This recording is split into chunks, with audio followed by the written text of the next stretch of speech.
मध्य प्रदेश सभाद्वारा गठित उच्च स्तरीय संसदीय विशेष छानबिन समितिले आफ्नो प्रतिवेदन बुझाइएको छ। बिहिबारको प्रदेश सभा बैठकमा सांसद तथा समितिकी अध्यक्ष रानी शर्मा तिवारीले सभामुख रामचन्द्र मण्डललाई प्रतिवेदन बुझाउनु भएको हो।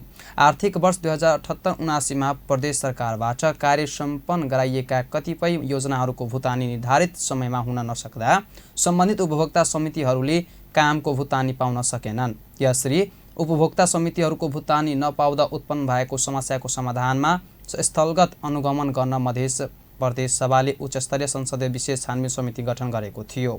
यही समितिले बिहिबार प्रतिवेदन बुझाइएको हो। प्रतिवेदन बुझाउँदै समितिकी अध्यक्ष तिवारीले जेठ असारसम्म काम सम्पन्न गर्न गरी सम्झौता हुने गरेकाले हरेक पटक भुक्तानीमा समस्या आउने गरेको बताउनुभयो। उहाँले अबदेखि वैशाख मसान्तभित्र काम पूरा गर्ने गरी मात्र सम्झौता गर्न गराउन सुझाव दिनुभयो। सबैभन्दा पहिले म एक लाइन के भन्छु भने अब कमसे कम आइन्दाको दिनमा वैशाख मसान्तभित्र मात्र सम्झौता गर्ने र त्यसपछि कुनै पनि योजनाको सम्झौता नगर्ने नीति कार्यक्रम हामीले ल्याउँ। होइन भने यो समस्या पटक पटक आइरहने र यो समस्या छानबिन गर्न सजिलो होइन, यो अति धेरै गाह्रो भएको छ।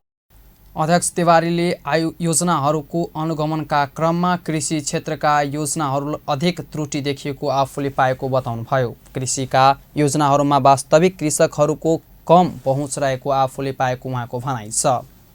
कृषिको फाइलहरू हामीले पायौँ। हामीले जम्मा पाएको फाइल भनेको यो प्रदेश सभामा आएको फाइल 597 थियो र जम्मा त्यसबाट हामीले 83वटा फाइल मन्त्रालयलाई नै फिर्ता पठायौँ।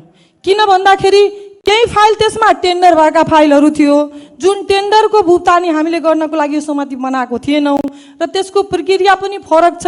उहाँको म्याद थप्नुपर्छ टेन्डरको र म्याद थप्ने अधिकार हाम्रो नभएकोले सम्बन्धित मन्त्रालयले पायो। त्यसपछि केही बहुवर्षीय योजनाहरूको फाइल पनि आएको थियो, त्यो हामीले हेरेनौँ, त्यो पनि फिर्ता पठाइदियौँ।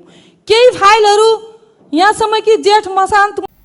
अध्यक्ष तिवारीले योजनाहरूको प्रवृत्ति र स्थानका कारण प्रतिवेदन तयार पार्न विलम्ब भएको पनि जानकारी दिनुभयो। उहाँले कर्मचारीहरू जिम्मेवार नभई दिँदा पनि योजनाको भुक्तानी समयमा हुन नसकेको बताउनुभयो। तालाई नै हुन्छ, कर्मचारीलाई खासै त्यसबाट केही फरक नपर्ने भएकोले उहाँहरूले त्यो गम्भीरताले नदेखेको हामीले पायौँ। उहाँहरूले पनि जिम्मेवारी आफ्नो बुझिदिनु पर्यो। कार्यालय प्रमुख भइसकेपछि मेरो कार्यालयमा के हुँदैछ त्यो जिम्मेवारी पनि उहाँहरूकै थियो र उहाँहरूले जिम्मेवारी पुरा गर्नुपर्ने जति नगरेको पनि हामीले पायौँ। त्यसपछि जुन हाम्रो कार्य गर्ने जुन परम्परा छ त्यो जेठ होइन असारसम्म पनि हामीले सम्झौता गरेको पनि अवस्था पाइयो। अध्यक्ष तिवारीले मध्य प्रदेशमा समयमा भुक्तानी नहुने समस्या दोस्रो पटक देखिएको भन्दै अबदेखि यस्तो नहुन दिन सबै सचेत र जिम्मेवार बन्नुपर्ने सुझाव दिनुभएको थियो।